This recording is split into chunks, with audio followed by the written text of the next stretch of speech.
The wind howled like a wounded animal when my bare feet ceased touching the stone. I fell.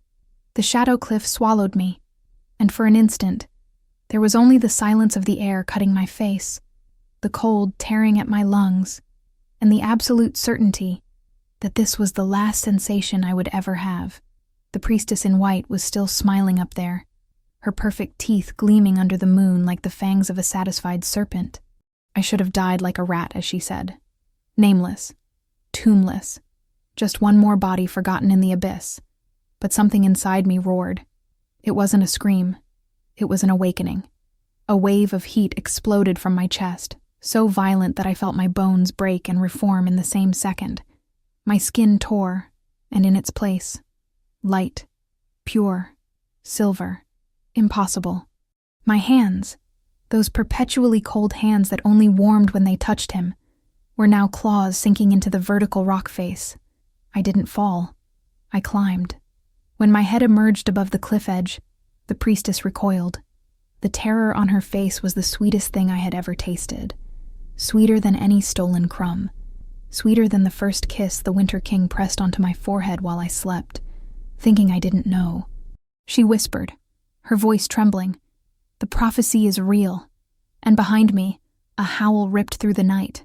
Deep, furious, desperate.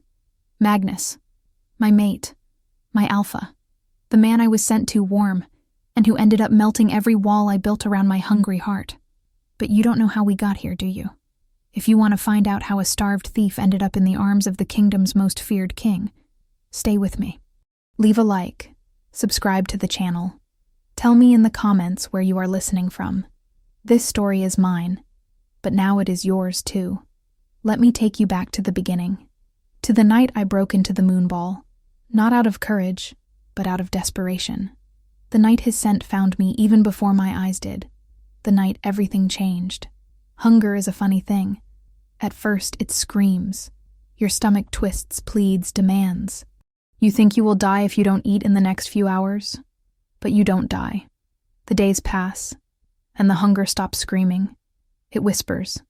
It stays quiet, curled up deep inside your ribs like a sick animal, and you learn to live with it, to walk slowly so as not to waste energy, to sleep more so you don't feel it, to look at food as something that belongs to other people, never to you. I was 23, and I no longer remembered what it felt like to have a full stomach. The Mist District woke up before the sun, not out of discipline, but out of desperation. The best scraps were fought over in the early hours, when the merchants were still too drunk or too sleepy to watch their carts. I knew every alley, every secret passage, every loose board that led to the back of the bakeries where burnt bread was discarded. That morning, though, something was different. A strange energy vibrated in the humid air.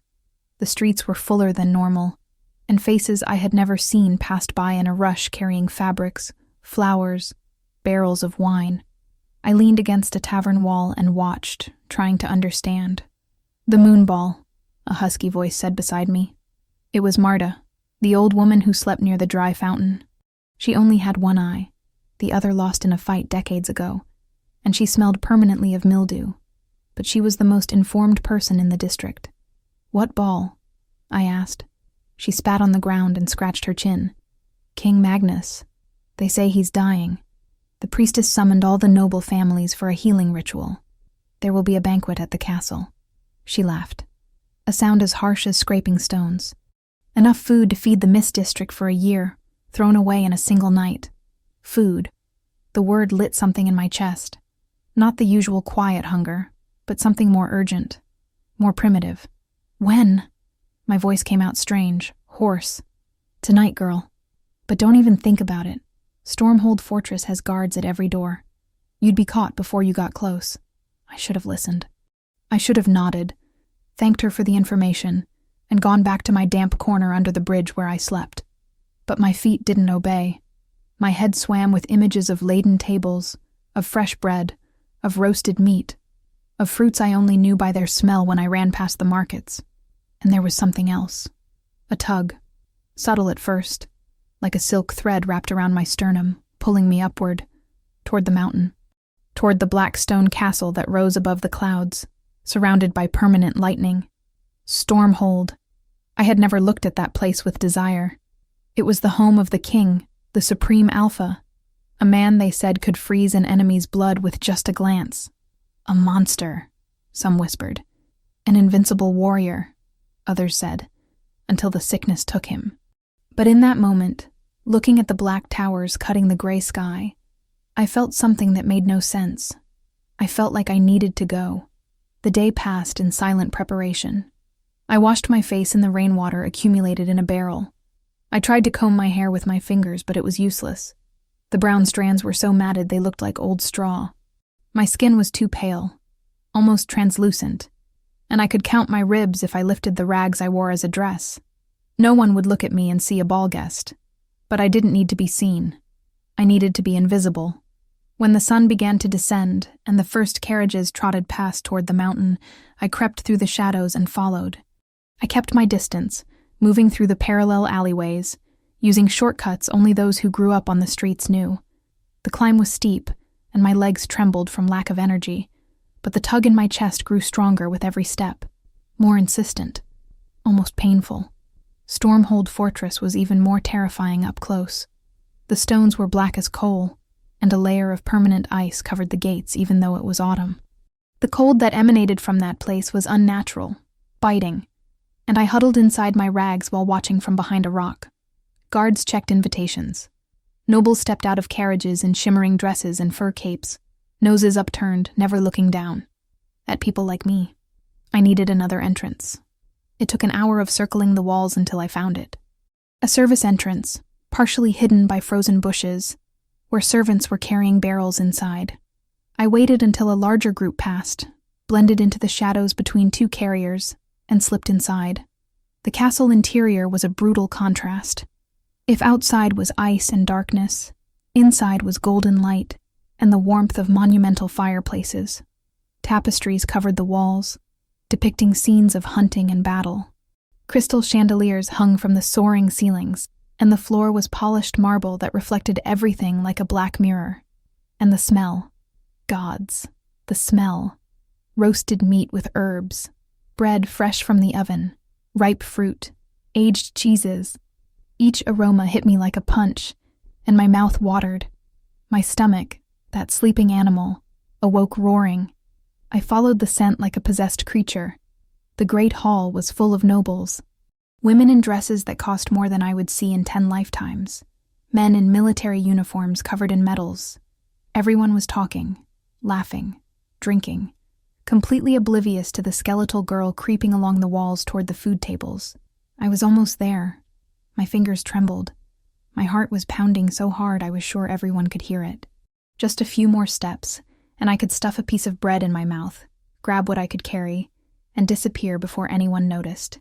That's when the other smell hit me. Ice and pine. That's what I felt, cutting through all the other aromas like a sharp blade.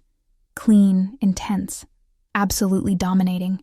My entire body reacted before my mind could process it. My skin prickled. My breath grew short. And that tug in my chest, that invisible thread that brought me here, turned into a steel cable dragging me to the left, toward the throne. I didn't want to look. Every survival instinct I had developed on the street screamed at me to keep my head down, grab the food, and vanish. But my eyes moved on their own, as if another will commanded my body. And then I saw him. King Magnus of Stormhold was slumped in the throne like a man awaiting death. His wide shoulders hunched forward, an unshaven black beard covering a jaw that had once been proud. Hair dark as a raven's wing fell disheveled over his forehead. But it was his eyes that caught me. Blue. Not the gentle blue of a summer sky. An electric, feverish blue, like lightning trapped in human orbits. And even from a distance, even surrounded by all that fragrant, shining nobility, those eyes were empty. Defeated. He was dying. I could feel it as clearly as I could smell the bread. Death already haunted that man. Patient. Just waiting. And there was another smell, mixed with the ice and pine. Something wrong. Rotten. Like meat left in the sun for too long. Fetid and sweet at the same time. Hidden beneath layers of cloying incense that seemed to come from the woman beside him. The priestess. She was everything I was not. tall, blonde, impeccable. Her white and silver robes shone in the candlelight, and every movement of hers was calculated to appear graceful and holy. She held a golden goblet, whispering something in the king's ear as she tried to make him drink. The smell of rot came from that goblet. My stomach churned, and this time it wasn't hunger. It was revulsion, a visceral certainty that there was poison in that liquid, disguised as a cure. "It's none of your business," the rational voice whispered in my head. "You came for food. Get it and go. The king means nothing to you." But the tug in my chest disagreed. It was throbbing now, almost painful, and my feet moved before I could stop them. I crossed the hall like a sleepwalker, dodging nobles who didn't even register my presence. Servants passed me without a second glance. I was invisible, as I always was, and for the first time, this led me toward danger instead of away from it. I got too close. Close enough to see the black veins crawling up the king's neck, pulsing beneath the skin like worms. Close enough to see the priestess raising the goblet to his lips. Close enough to feel the unnatural cold that emanated from his body. A chill that made my bones ache. He was going to drink. No. The word exploded in my mind, and my body acted on instinct. My hand shot forward and struck the goblet. The metal clinked against the marble floor, and the golden liquid spilled. The silence that followed was deafening. All eyes in the hall turned toward me. The skeletal girl in rags, with straw hair and translucent skin, standing before the royal throne as if she had any right to be there.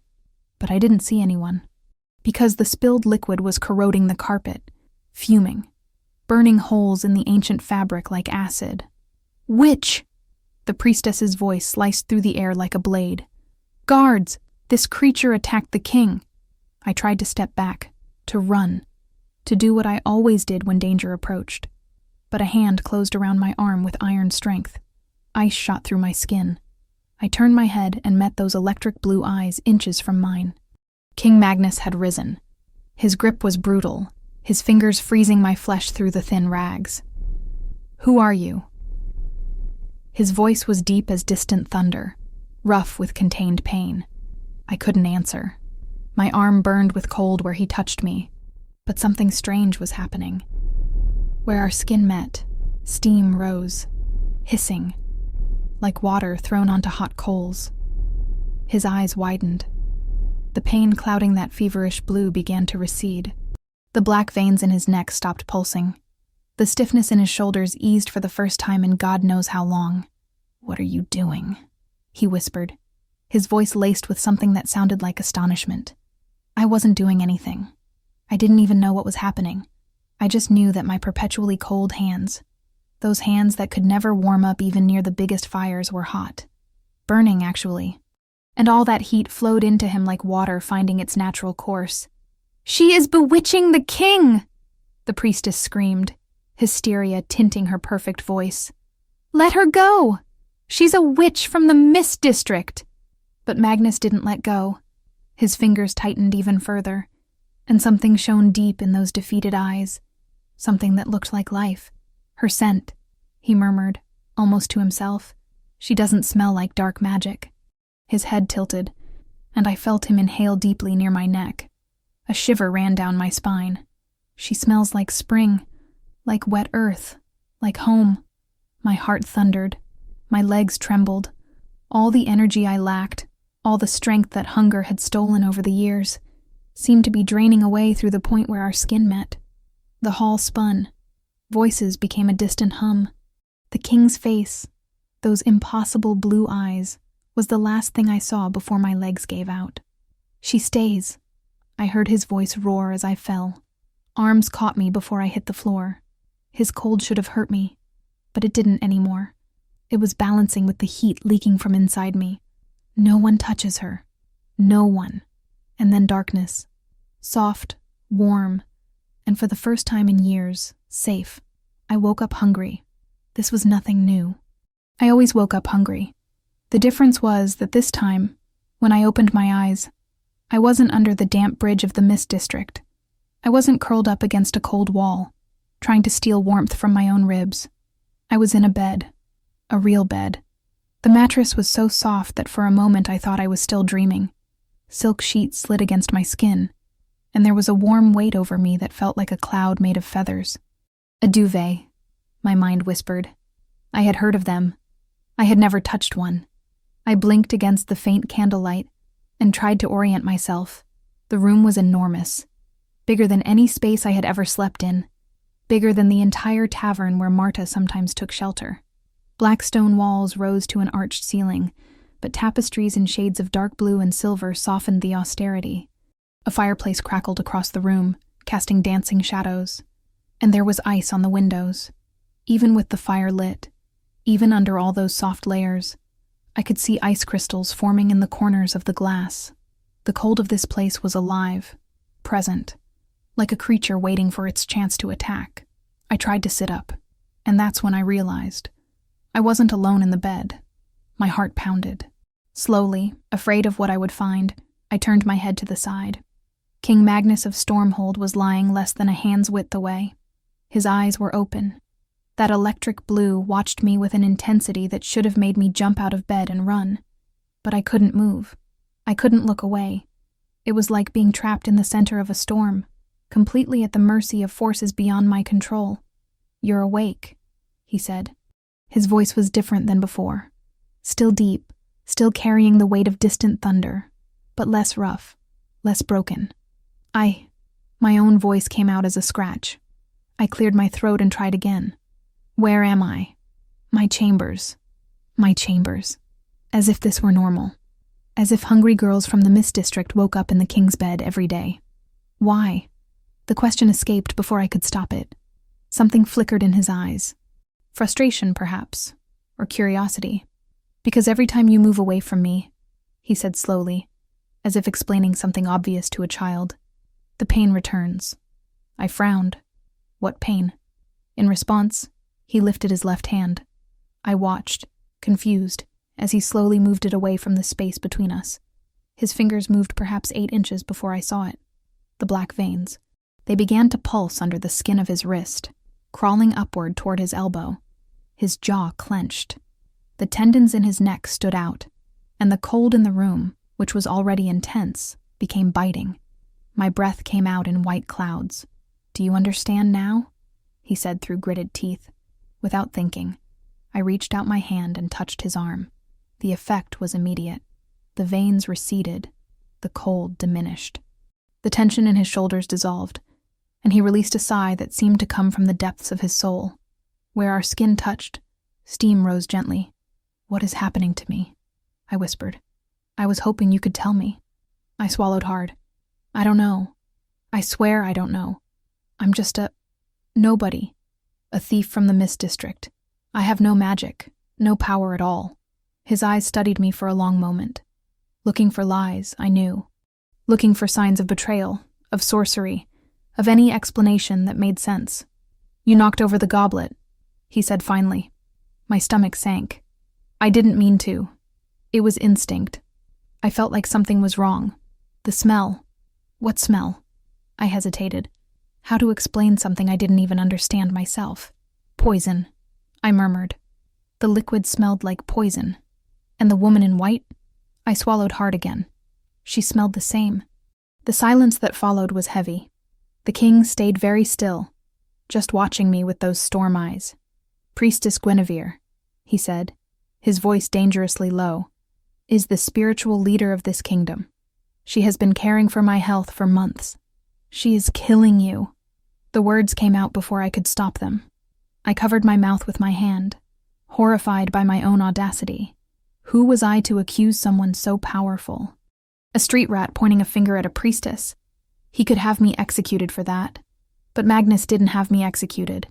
He just kept looking at me, and something shifted in that electric blue.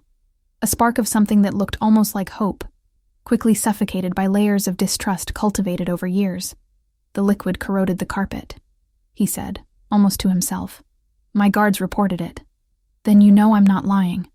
"I know the liquid was corrosive. I don't know what you are, or why your touch heals me, or if this is just another more elaborate trap." He moved then, and I flinched on instinct.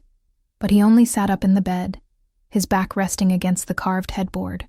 The duvet slid down, revealing a broad chest scarred by old wounds, and there, climbing from his heart toward his neck, the most terrible mark of all. A black scar, pulsing, as if something alive were buried under the skin. "This started 6 months ago," he said, noticing my gaze. "The healers don't know what it is. Guinevere said it was a curse from an enemy, one that only her prayers and tonics could keep controlled." A bitter laugh escaped his lips. "And I, the Alpha of Stormhold, the man who never lost a battle, accepted. I drank her tonics like an obedient pup while I grew weaker every day." My hand was still touching his arm. I didn't dare let go. "Why didn't you get rid of her, if you were suspicious?" The look he gave me was devastating in its honesty. "Because I couldn't think. The pain was constant. Every breath was agony, and she was the only one who brought relief, even if temporary." He looked down at where our skin met. "Until you." We were silent for a moment. The fire crackled. The ice on the windows advanced inch by inch. "I need you," he said then, and the words seemed to cost him every ounce of pride he possessed. "Need me for what?" "To keep me alive long enough to regain my strength. To find out the truth about Guinevere. To expose her, if she is truly responsible for this." He gestured to the black scar on his chest. "I don't trust you. I don't know who you are or where you came from, but my body trusts you, and that will have to suffice for now." My mind spun. Yesterday I was stealing bread scraps, and now the King of Stormhold was telling me he needed me. The irony was absurd. The situation was absurd. "What if I refuse?" I asked, testing him. His jaw hardened. "You won't refuse." "How do you know?" "Because you are hungry." The words hit me like a slap.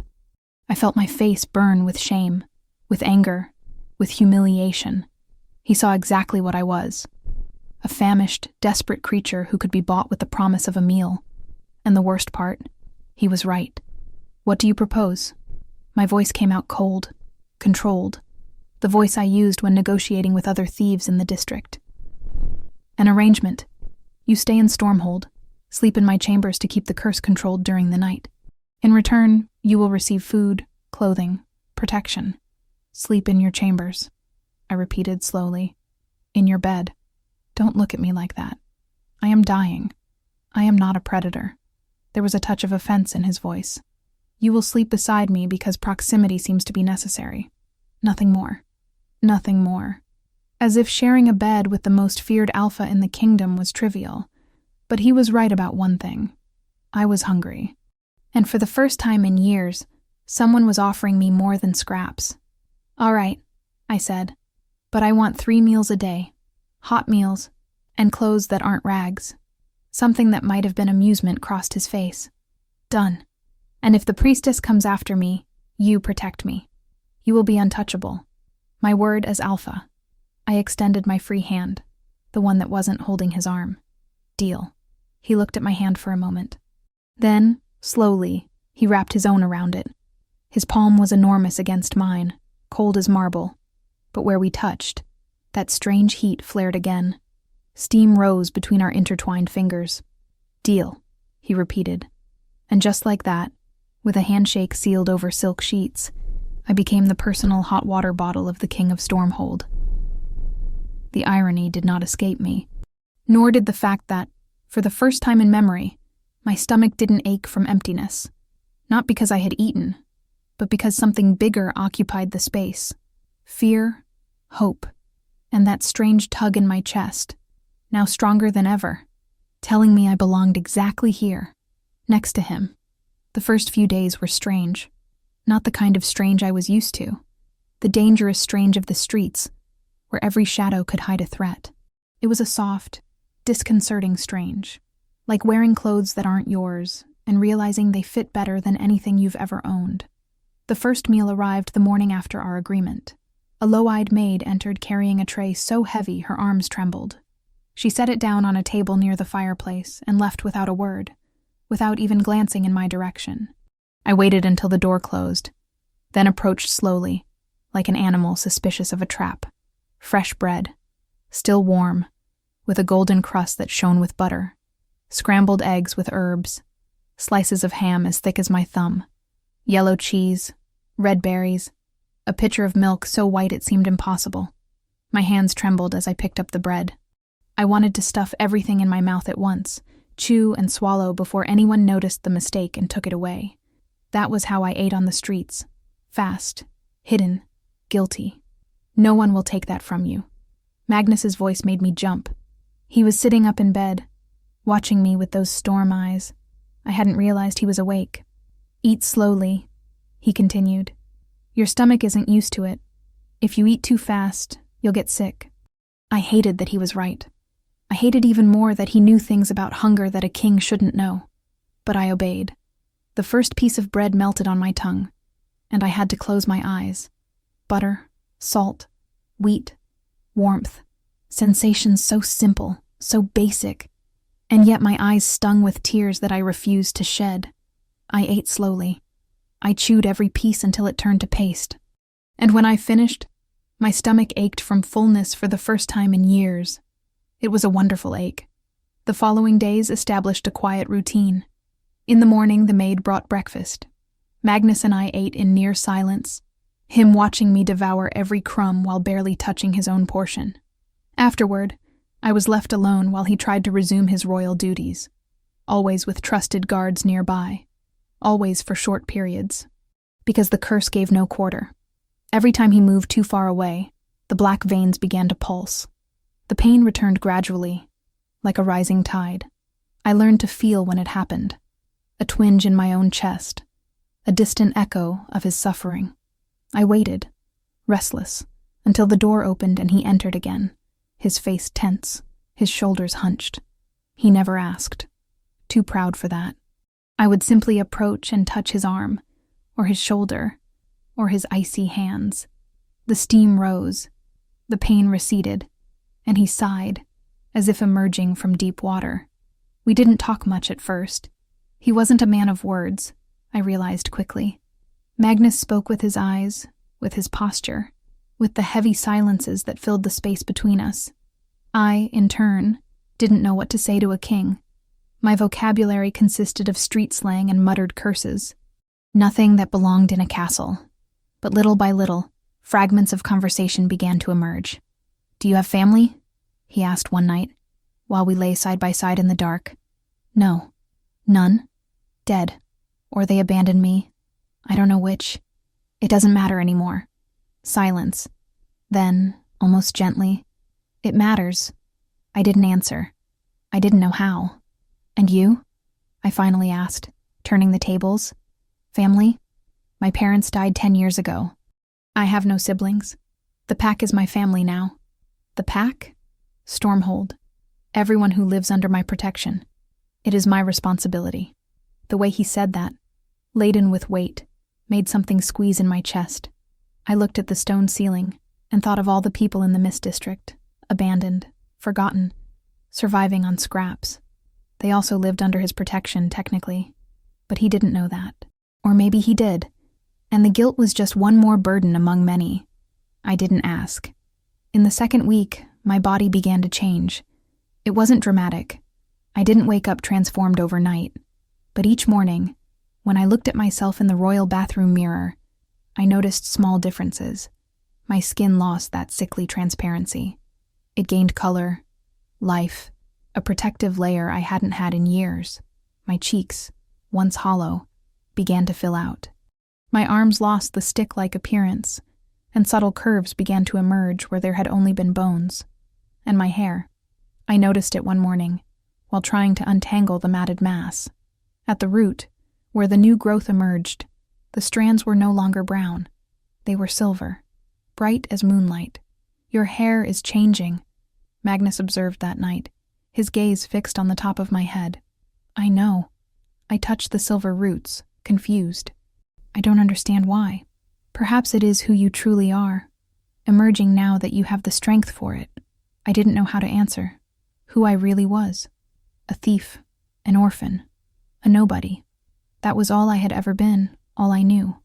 The idea that there was something more, something hidden beneath layers of hunger and survival, was terrifying and fascinating in equal measure. In the third week came the bath. I had used the facilities in the royal bathroom before, of course. Washed my face, my hands, the basics. But I had never really taken a bath. On the streets, you don't waste water. You don't have that luxury.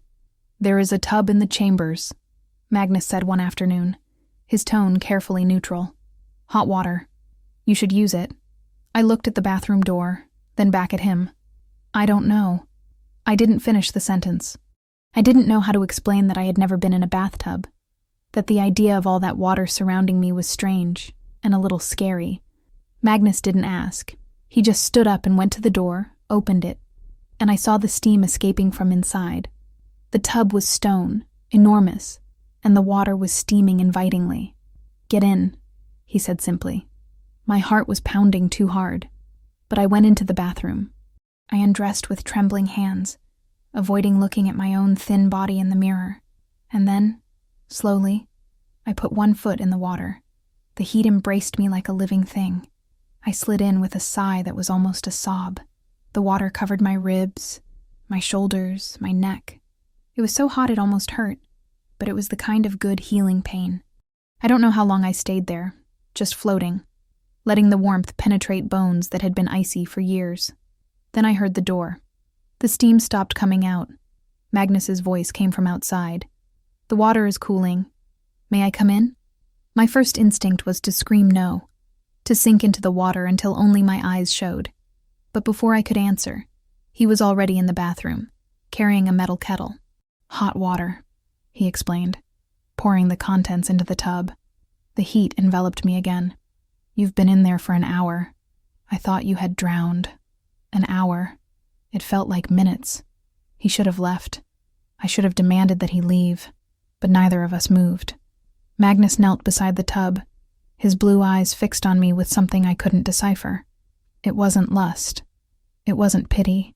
It was more like fascination, as if he was seeing something he didn't expect to see. You're back, he said softly. What happened? I had forgotten.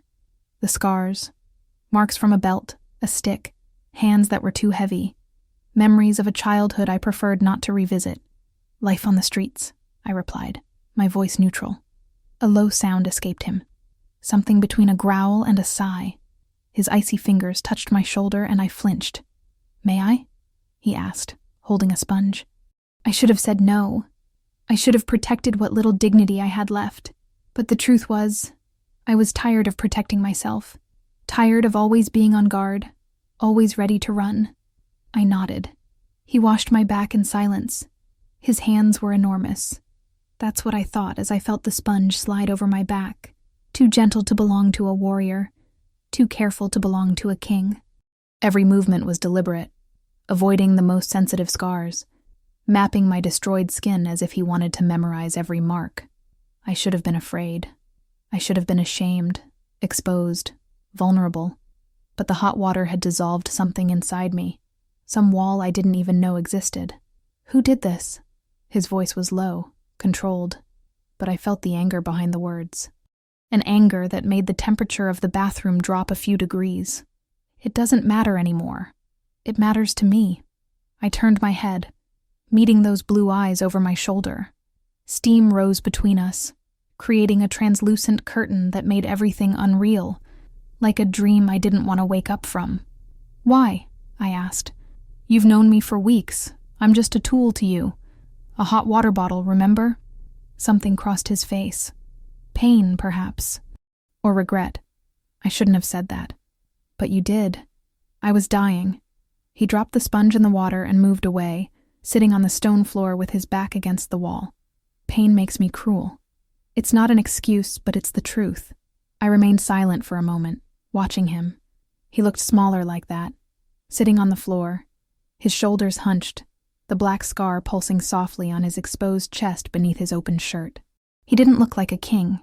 He looked like an exhausted man fighting against something he couldn't win. The orphanage tutors, I said finally. He lifted his head. The scars, I explained, looking back at the water. I was left on the doorstep of an orphanage when I was a baby. The tutors didn't like children who asked questions. I asked too many questions. His silence was heavy. I could feel the temperature dropping. the ice starting to form on the edge of the tub. His anger manifested. "Where is this orphanage?" "It burned down. Years ago." I offered a bitter smile. "It wasn't me, before you ask. But I confess I didn't cry when I found out." The ice stopped advancing. Slowly, the temperature returned to normal. "You survived," he said. And it wasn't a question. "It's what I do. Survive." "No." He stood up, grabbed a thick towel hanging near the bathroom fireplace. "You do more than that. You saved my life. You keep saving it. Every time you touch me." I wanted to disagree. I wanted to say that I hadn't done anything, that my body simply reacted to his, in a way neither of us understood.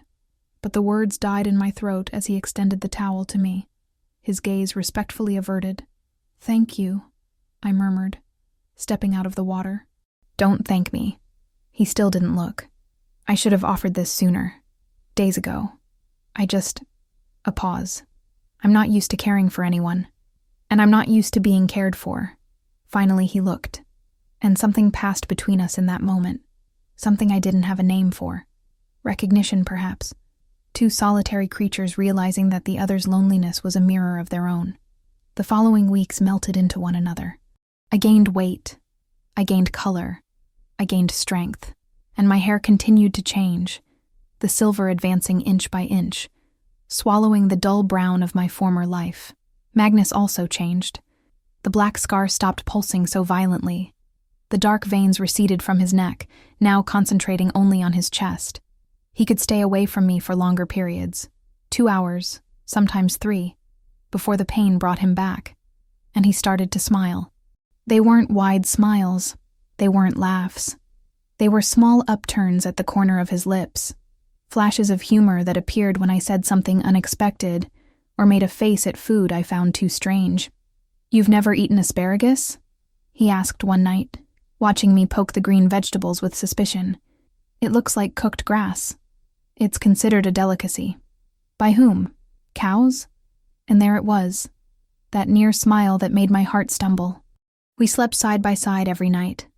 At first we kept our distance, 2 bodies separated by an ocean of sheets, united only by the occasional touch when his pain demanded it. But gradually, the distance decreased. I would wake up with his hand over mine. He would fall asleep with his head tilted toward my shoulder. Our bodies gravitated toward each other in sleep, seeking the balance that only existed when we were together. One night, the curse struck with full force. I woke up with the room freezing, literally. Ice covered the windows, the walls, the floor. My breath came out in dense clouds, and when I tried to move, I found the sheets were stiff with cold. Magnus was shaking beside me. They weren't normal tremors. They were violent spasms that shook the entire bed. The scar on his chest was alive, pulsing like a separate heart, and the black veins were back, crawling up his neck, inching toward his face. "Magnus!" I threw myself onto him without thinking. My hands found his face, his chest, any piece of skin I could reach. But this time, the heat that usually flowed between us seemed blocked. Insufficient. He was dying. I could feel it. The curse was devouring him from the inside, consuming everything I had managed to heal in the past few weeks.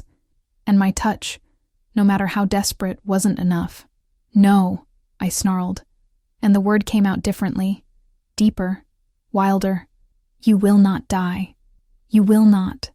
Something woke up inside me. It was like a door opening in a room I didn't even know existed. Heat exploded from my core. Not the gentle heat from before, but something fierce, primitive, absolute. My skin glowed. I swear it glowed. A silver light pulsing beneath the surface, visible through my own veins. I lay down on top of him, skin against skin, my whole body covering his, creating the maximum possible contact. The ice on the windows began to melt. The room temperature rose degree by degree, and the heat continued to flow from me into him, an incandescent torrent that seemed endless. Magnus stopped shaking. The black veins receded. The scar stopped pulsing. And for the first time since I met him, his face completely relaxed. No pain. No tension. Just peace. I should have pulled away then. The crisis had passed. But I couldn't move. My body was heavy. Exhausted. completely drained by the amount of energy it had transferred. Then his arms wrapped around me, not with force, with care. His enormous hands spread over my back, holding me against him as if I were something precious, something that needed to be protected. "Stay," he murmured against my hair. "Please." I didn't answer. I didn't need to. We fell asleep entwined, his cold balancing my heat, and for the first time I understood. This wasn't an agreement. It wasn't a transaction.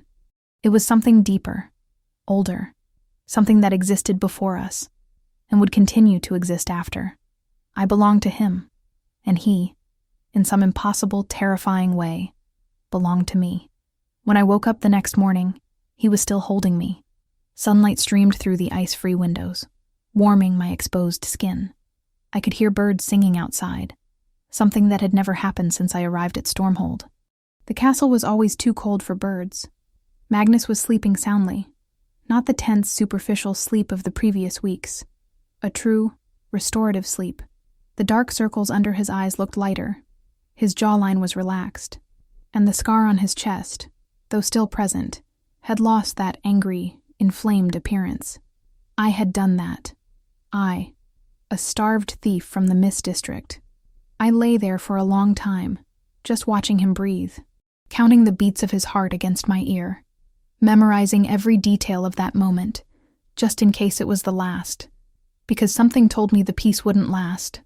Guinevere was still out there, the priestess who smelled of poison, who had spent months slowly killing the king while pretending to heal him.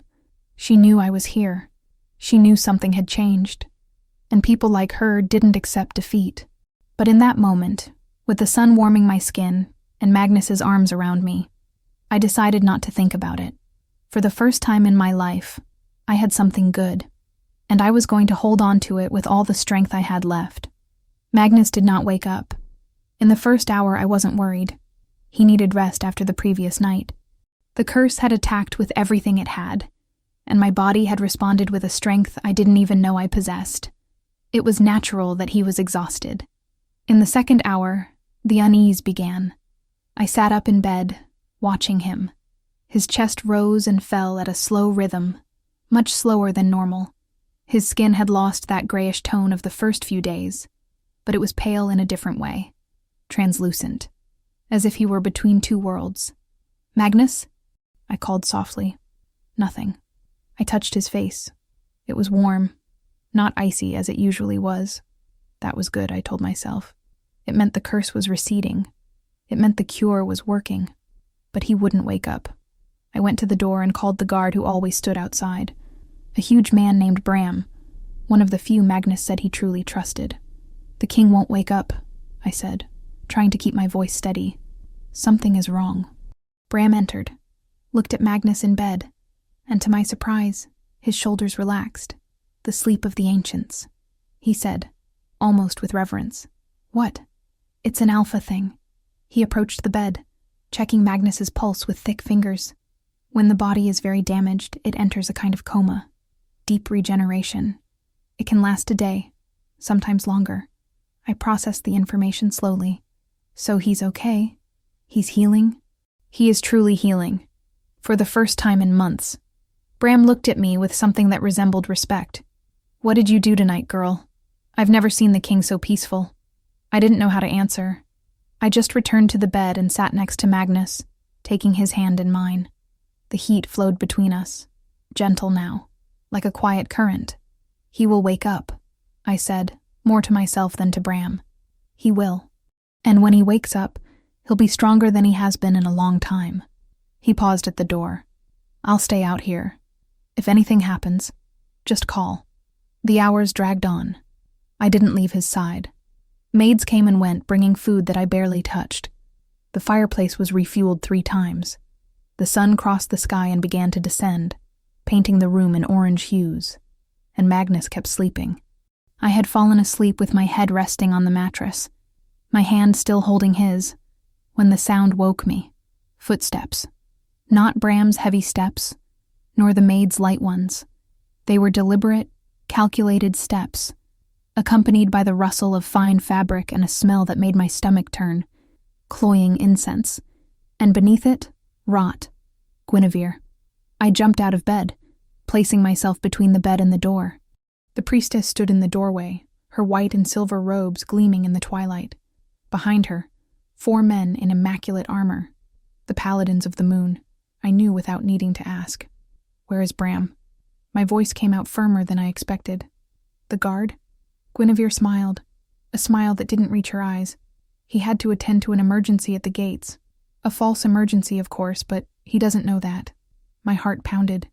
I looked at Magnus, still unconscious, completely vulnerable. Get out of here. Guinevere laughed, a delicate, musical, completely false sound. Look at you, a rat from the Mist District giving orders to a high priestess. She took a step into the room, her cold eyes evaluating the scene. I must admit, you are more resilient than I expected. I thought you would starve to death before causing trouble. You are poisoning him. Poisoning. She feigned outrage. I was healing our beloved king. A slow, delicate process. He needed me. He depended on me. The entire throne depended on my prayers and blessings. Her smile became sharp. And then you appeared. She stepped closer, and I retreated until my back hit the bed. I felt when something changed. Guinevere continued. The bond I had with the curse began to weaken. His pain lessened. He stopped needing my tonics. Her eyes glittered with pure hatred. Because of you. You're going to kill him. I was controlling him. There was a difference. She stopped a few feet from me, looking at the sleeping Magnus with a mixture of frustration and contempt. But look now. The sleep of the ancients. He is truly regenerating. When he wakes up, he will be strong enough to ask questions, to investigate, to find out what I did. My mouth was dry. What do you want? What do I want? She tilted her head, studying me as if I were a particularly annoying insect. I want you to disappear. I want the king to wake up and find the bed empty, the warmth that healed him gone, the pain returning worse than ever. I want him to beg me for relief again. I'm not going anywhere. You don't have a choice, darling. She snapped her fingers. The paladins advanced. I fought, with nails, teeth, knees, everything I had. But they were 4 trained men against a girl who barely had the strength to climb stairs a few weeks ago. One of them grabbed my arms. Another covered my mouth before I could scream. A damp cloth was pressed against my nose, smelling of something sweet and chemical. The last thing I saw before the darkness swallowed me was Guinevere leaning over Magnus, caressing his face with pale fingers. Sleep well, my king, she whispered. When you wake up, I'll be here to care for you, as I always have been. I woke up cold, real cold, brutal, biting. The kind of cold I knew from the streets, but worse. Wind howled around me, and when I opened my eyes, I saw only night sky and indifferent stars. I was outside. Hands held me by the arms, dragging me over rough stones. My bare feet scraped against the icy ground, leaving trails of blood that I could feel but not see. You're awake. Guinevere's voice came from somewhere ahead of me. Good. I wanted you to be conscious for this. The paladins lifted me, and I finally saw where we were. The Shadow Cliff. I knew the stories. Everyone in the Mist District knew them. It was where they threw traitors, the cursed, the unwanted. A drop of hundreds of feet onto sharp rocks and black water. No one survived. Please, the word escaped before I could stop it. Guinevere approached, the wind making her white robes flutter like the wings of a predatory bird. Please? She savored the word. Is that all? I expected more resistance from someone who faced the king's curse. You don't have to do this. I'll leave. I'll vanish forever. I'll never come back. No, you don't understand. She grabbed my chin, forcing me to look at her. The problem isn't you running away. It's what you are. The bond you have with him. As long as you exist, anywhere in the world, he will feel it. He will search. He will find. Bond. I don't know what you're talking about. Something flashed in her eyes. Disbelief, followed by a genuinely surprised laugh. You don't know. You truly don't know what you are. She released me, shaking her head. A silver wolf, the lost legend. And she doesn't even know her own name. Silver wolf. The words echoed in my mind, awakening something I couldn't identify. It doesn't matter, Guinevere continued, the moment of surprise already passed.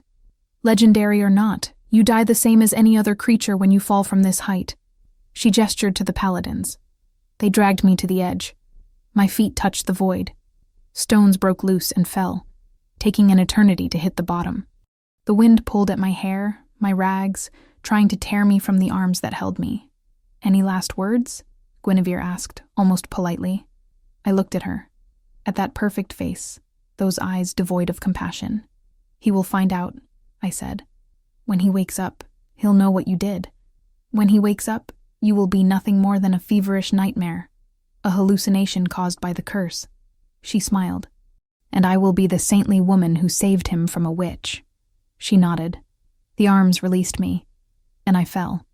In Stormhold, Magnus awoke. It was like emerging from deep water. Air filled his lungs with a gasp. His eyes opened to a room plunged in darkness and ice. Ice. He sat up abruptly, his heart pounding. The cold was back. That horrible, familiar cold that he thought he had left behind. And worse than the cold was the emptiness. The bed beside him was empty. Evelyn? His voice came out rough, broken. Silence. He got up, his legs trembling. The curse was throbbing in his chest, waking from its own sleep, ravenous. The pain began to climb, first as a sharp jab, then as a wave. But it wasn't the pain that made him roar. It was the bond, that invisible thread stretching from his heart to hers. That connection he had tried to ignore for weeks was now screaming. It wasn't a gentle call. It was a cry of terror, of desperation, of impending death. She was falling. He felt it as clearly as he felt his own body. He felt the wind on her face, the cold in her bones, the absolute certainty that she was going to die. Magnus didn't think. He didn't dress. He didn't grab weapons. He didn't call guards. He ran to the window and leaped. Mid-air, his body exploded in black light. Bones shattered and reformed. Skin covered itself in fur dark as night. And when he hit the ground, he was no longer a man. He was a wolf, massive, black, with eyes of lightning. And he ran. He ran like he had never run before. Every muscle screaming, every heartbeat a war drum. The storm that always surrounded Stormhold responded to his fury, lightning slicing the sky, thunder echoing his roar. She was falling, and he was going to catch her. Even if he had to shatter the entire world to do it. The fall lasted an eternity, or maybe it lasted only seconds. Time lost its meaning as the wind roared in my ears and the stars spun above me like an indifferent kaleidoscope. I saw Guinevere's face shrinking up above, that satisfied smile getting smaller and smaller until it disappeared into the darkness. I was going to die. The certainty was strangely calm, almost peaceful. After years fighting to survive, stealing scraps, sleeping in the cold, fleeing dangers in the shadows, this was how it ended. A silent fall into the dark. No one would know. No one would care. Except him. The thought flashed through my mind like lightning. Magnus. He would wake up and find the bed empty. He would feel the pain returning, the curse devouring him from the inside. He would look for me and find nothing but cold sheets and the lingering scent of a girl who no longer exists. No, the word was born from the depths of my being, not as a thought, but as a roar, an absolute, primitive, wild refusal. I could not die. Not like this. Not now. Not when I had finally found something to live for. And then the heat exploded. It started in my chest, in that place where the tug always resided, and spread like liquid fire. Every cell in my body screamed. My bones cracked. My skin tore, but there was no pain. Only transformation. Only awakening. I was no longer me. I was something bigger. Something ancient. Something that had always been there, dormant beneath layers of hunger and fear and survival, waiting for the right moment to emerge. Silver light enveloped my falling body. Claws sprouted where fingers had been. Soft, shining fur covered my skin. And when I opened my mouth to scream, what came out was a howl that made the stars tremble. My claws found the rock. The impact should have shattered me. It should have torn off my arms, broken my spine, turned me into nothing but scattered flesh and bone. But the claws sank into the stone as if it were butter, and I stopped, hanging halfway down the cliff, gasping, alive, alive. I looked at my paws, silver, glowing with their own light, so different from the perpetually cold hands I knew. I looked down, at the darkness of the abyss that had almost swallowed me. I looked up, at the edge from which I had fallen, and I began to climb. Every movement was instinct. I didn't know how to do this. I had never done it before, but my body knew. My claws found impossible holds. My muscles I didn't even know I had, propelled me upward with absurd strength. The rock yielded under my touch as if afraid to stop me. When my head emerged above the edge, Guinevere was still there.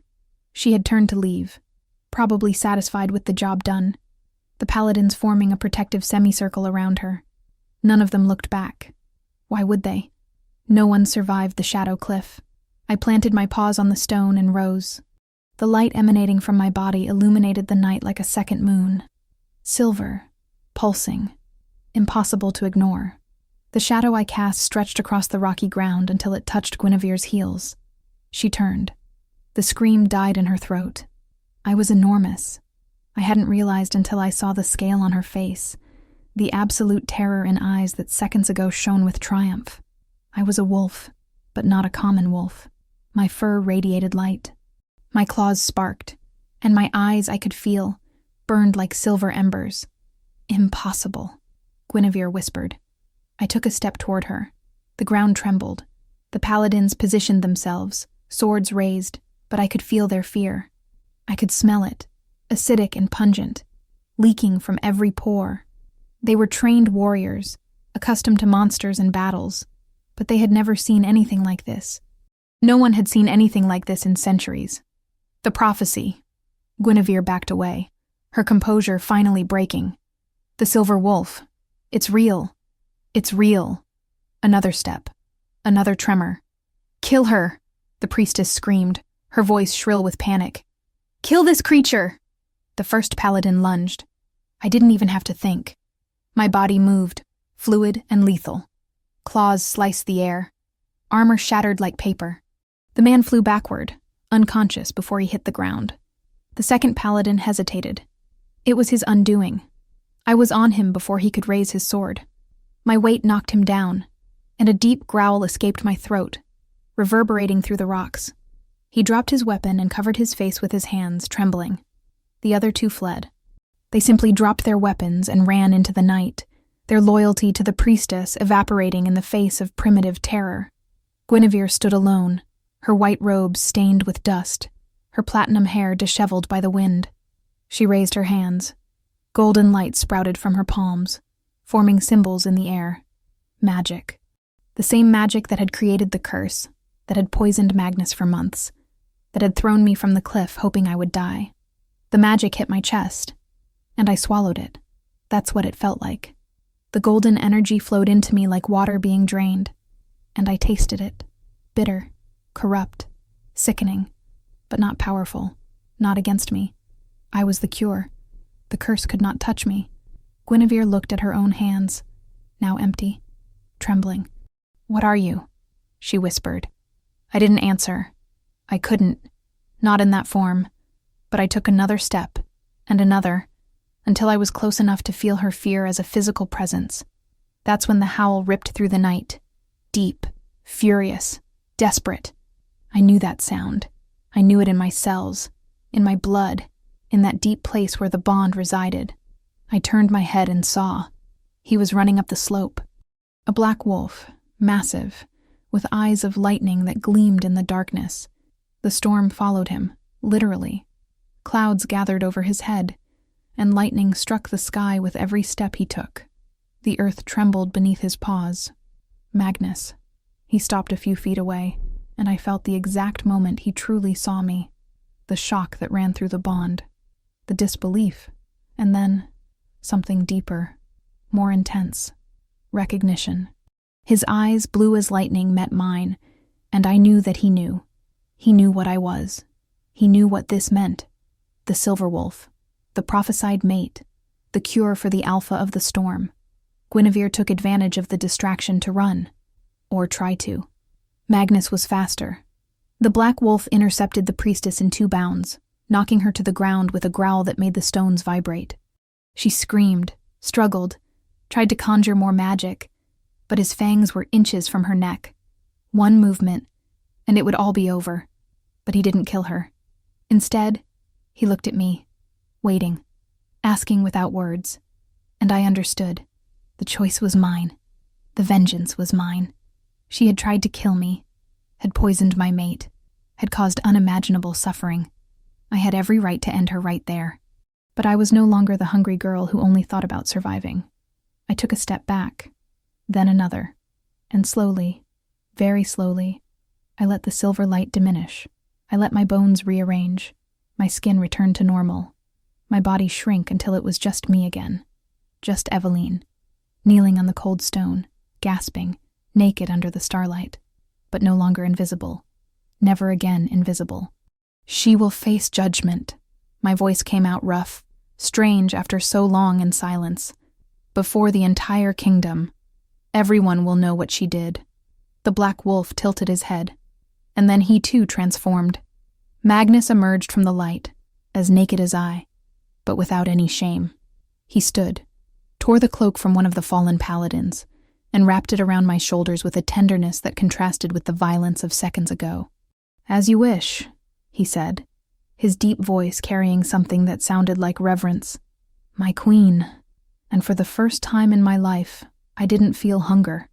I felt power. The judgment happened at dawn. Guinevere was dragged into the great hall in chains, her white robes torn and dirty, her platinum hair disheveled. She no longer looked like a priestess. She looked exactly like what she was, a desperate woman who had gambled everything and lost. The entire court watched. Nobles who weeks ago revered her now looked at her with disgust. Servants who kissed her hands when she passed muttered curses. And on the throne, Magnus watched with icy eyes, completely cured, the black scar on his chest finally silent. I stood beside him, not hidden in the shadows, not lurking in corners looking for scraps. I stood tall, dressed in a dark blue gown that matched his eyes, my now completely silver hair braided with crystal threads. A wolf among wolves, finally where I belonged. "High Priestess Guinevere," Magnus's voice echoed through the hall. "You are accused of high treason against the crown, of poisoning your king for months under the guise of healing, of attempting to murder the Alpha's mate. How do you plead?" Guinevere raised her head. Even defeated, there was defiance in her eyes. "I did what was necessary to protect the realm," she spat. "You were weak, sick, unable to govern. Someone needed to make the difficult decisions." "Difficult decisions?" Magnus leaned forward. "You kept me on the brink of death to control the throne through me. That is not leadership. It is parasitism. And her?" Guinevere pointed at me, her finger trembling with hatred. "A street rat. A nobody from the Mist District. You will hand over the kingdom to a beggar?" The silence that followed was deafening. I felt all eyes turning to me, judging, assessing, waiting to see how the beggar would respond. I took a step forward. "You are right," I said, my voice calm. "I was a street rat. I spent years eating scraps, sleeping in the mud, fighting for every day of life." I looked at her directly. "But do you know what the streets taught me? To recognize predators, to smell danger." I smiled. "I smelled you the moment I walked into that ball. Poison and rot, hidden beneath incense." Guinevere paled. "You called me a rat," I continued. "But rats survive. Rats adapt. Rats find paths where others only see walls." I held out my hands, and for a moment, silver light flickered beneath my skin. "And some rats turn into wolves." The court collectively held its breath. Magnus rose from the throne. "Guinevere of Valdoria," he pronounced each word like a sentence. "You are guilty of treason. Your punishment is permanent exile. You will be stripped of your titles, your powers, your lands. You will be branded a traitor and banished from all territories under my protection." He paused. "If you are seen again anywhere in the kingdom, the sentence will be death." The guards dragged her out. She screamed, cursed, promised vengeance. But her words were lost in the void as the great hall doors closed behind her. And then Magnus turned to me. What happened next would be recorded in the history books of Stormhold for generations. The king, the Alpha of the Storm, the most feared man in the realm, descended the steps of the throne. The court watched in shocked silence as he walked toward me, every step deliberate, heavy with purpose. And then he knelt, the king of Stormhold, kneeling before a girl who weeks ago was stealing bread to survive. "Evelyn," he said, his voice carrying to every corner of the hall, "you are the silver wolf of prophecy, the one who would heal the cursed Alpha and bring balance to the kingdom." He took my hand, that hand that had always been cold and now radiated heat. "You saved my life. You saved my soul. And if you allow it, I will spend the rest of my days trying to be worthy of that gift." My eyes stung. My heart thundered. "Stand up," I whispered. "Not until you answer." I looked at him, kneeling, vulnerable, completely surrendered. The Alpha who had never lost a battle, defeated by a hungry girl who only wanted a piece of bread. "Yes," I said. He stood up and kissed me. It wasn't a gentle kiss. It was a kiss of promise, of possession, of belonging. And when we parted, breathless, the entire court erupted in applause. Months later, the world was different. The Mist District no longer existed, not in the way I knew it. Magnus had ordered a complete reconstruction, turning the damp slum into a real neighborhood, with solid houses, readily available food, and dignity for everyone who lived there. Marta, the one-eyed old woman who told me about the ball, now worked in the castle kitchens. She cried when she first saw me dressed as a queen, and I cried too. The castle also changed. The ice that once covered every surface had disappeared. The constant storms around Stormhold calmed, appearing only when Magnus willed it, not as an uncontrolled curse. And there was warmth in every corridor, in every room, emanating not from the fireplaces, but from something deeper, from the bond between us. One spring morning, I woke up before Magnus. I watched him sleep. That face that was once etched with pain now relaxed in peace. His beard was trimmed, his dark hair still disheveled from sleep, and the scar on his chest had completely disappeared, healed, as if it had never existed. I took his hand and placed it on my belly. He woke at the touch, his blue eyes opening slowly, confused at first, then fully alert when he felt it, the third heart beating between us. "Evelyn." His voice was a reverent whisper. "Surprise." I smiled.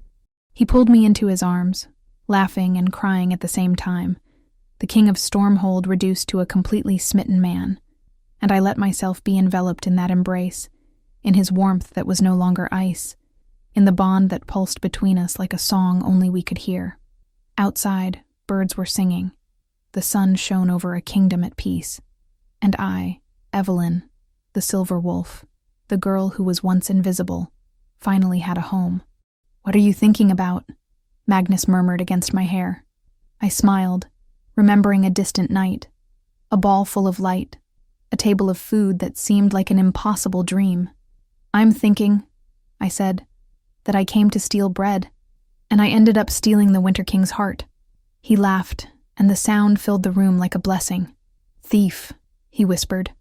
"You're thief," I corrected. And I was. Forever. Thank you for being here and for joining me for another story. I truly hope you enjoyed it. If you want, leave your comment. I love reading what you feel and think after each episode. Thank you for the love, and see you in the next story.